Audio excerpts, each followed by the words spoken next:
Donc l'Assomption ou la Dormition, le nom oriental, le nom latin, exprime bien la foi commune de l'Église d'Occident et d'Orient, mais d'abord d'Orient, dans le fait que Marie a été enlevée au ciel, corps et âme.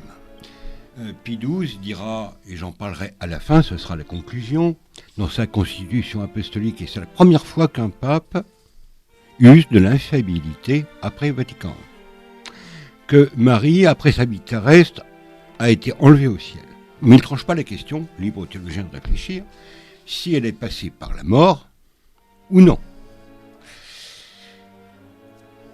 Qu'est-ce qu'il faut retenir aussi? Que dans l'Évangile, si vous l'ouvrez, vous ne trouverez rien qui laisse entendre ce point de foi. Et c'est très important de le rappeler que notre foi ne repose pas sur l'Écriture. Nous ne sommes pas des protestants. La foi repose sur l'Écriture et la tradition. D'ailleurs, saint Augustin dira « Je crois l'Écriture parce que c'est l'Église qui me le donne ». Ce dogme, pour l'Église latine, pour l'Église romaine, a été promulgué en 1950 dans une constitution apostolique. L'Orient appelle cette fête la Dormition. Et elle fait partie, disons, de la foi commune, même si l'Orient n'a pas dogmatisé ce fait. Car pour elle, il faudrait une décision conciliaire. Donc c'est d'abord une croyance partagée unanimement par le peuple de Dieu qui repose sur la tradition patristique et sur ce qu'on appelle les apocryphes. Donc des écritures qui enrobaient, plus ou moins romancées, le Nouveau Testament et que le pape Gélas Ier a écarté du canon de l'écriture. Mais ces traditions font partie, disons, du contexte spirituel, liturgique. Et d'ailleurs, par exemple, dans les matines d'aujourd'hui, pour la fête de la Dormition, il y a un sermon de Saint Jean Damascène qui évoque ces traditions. Il y en a plusieurs et je vais essayer très rapidement de les évoquer. Au IVe siècle, saint Éphrem le Syriaque évoque que le corps de la Mère de Dieu n'a pas connu l'impureté de la décomposition, n'a pas connu la mort.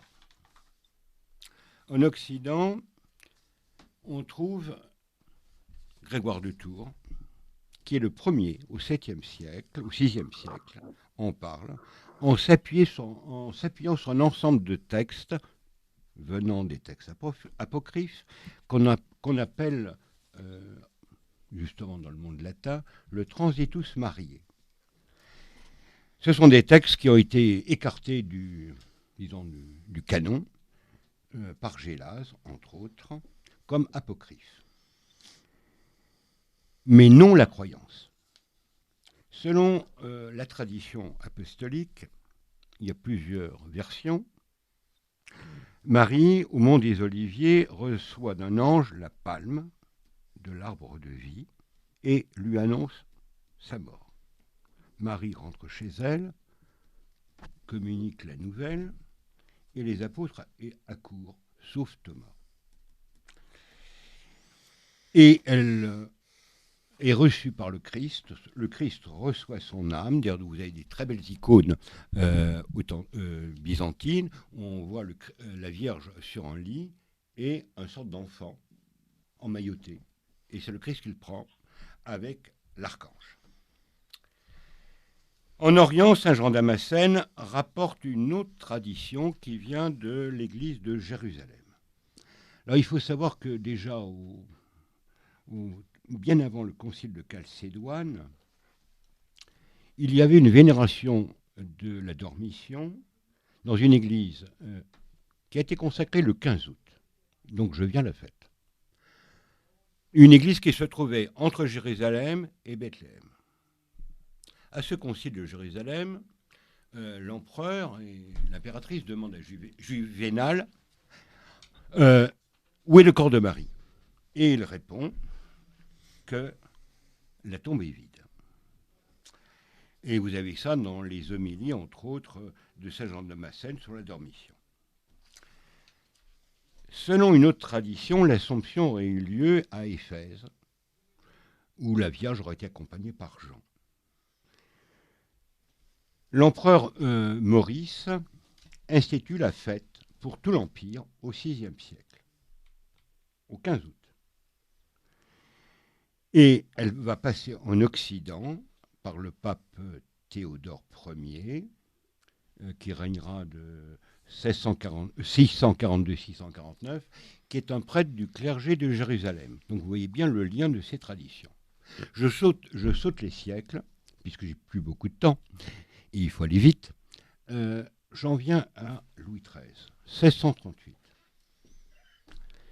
Il désire un héritier pour le royaume, invoque la Vierge sous le titre de l'Assomption et demande que dans chaque paroisse ait lieu une procession afin d'être exaucée. Alors autour de ce vœu, il y a de nombreuses âmes pieuses, entre autres Marguerite d'Arbous, qui était une amie, une confidente de la reine, qui sont intervenues, Cotignac. Je n'ai pas le temps de m'étendre. Ceux qui s'intéresseraient au vœu de Louis XIII, qu'ils prennent le livre de l'abbé Laurentin, qui est un des meilleurs sur la question. En 1854, vous avez proclamation de l'Immaculée Conception. Et vous allez voir le lien entre les deux fêtes. Immédiatement, de nombreuses pétitions d'évêques et de fidèles demandent une définition du dogme de l'Assomption. De nombreux évêques et de prêtres. Et on en vient à la date toute récente de 1950, proclamation du dogme de l'Assomption, et je cite la phrase, « Marie préservée du péché originel », et c'est ça qui nous différencie des orientaux, a été élevée dans la gloire, en son corps et en son âme, après sa vie terrestre. Qu'est-ce que dit Pie XII ? Je cite l'extrait, ça va être la conclusion. Par l'autorité de notre Seigneur Jésus-Christ, des bienheureux apôtres Pierre et Paul, et par notre propre autorité, nous prononçons, déclarons et définissons comme dogme divinement révélé que l'Immaculée Mère de Dieu, vous voyez bien le lien avec la première définition dogmatique, la Vierge Marie, après avoir achevé le cours de sa vie terrestre, fut élevée en corps et en âme à la gloire du Christ. C'est la Constitution du 1er novembre 1950 qui a pour titre Munificentissimus Deus. Donc il n'y a qu'un tout petit détail qui nous sépare, pas du point de vue liturgique, mais du point de vue dogmatique de nos frères orthodoxes.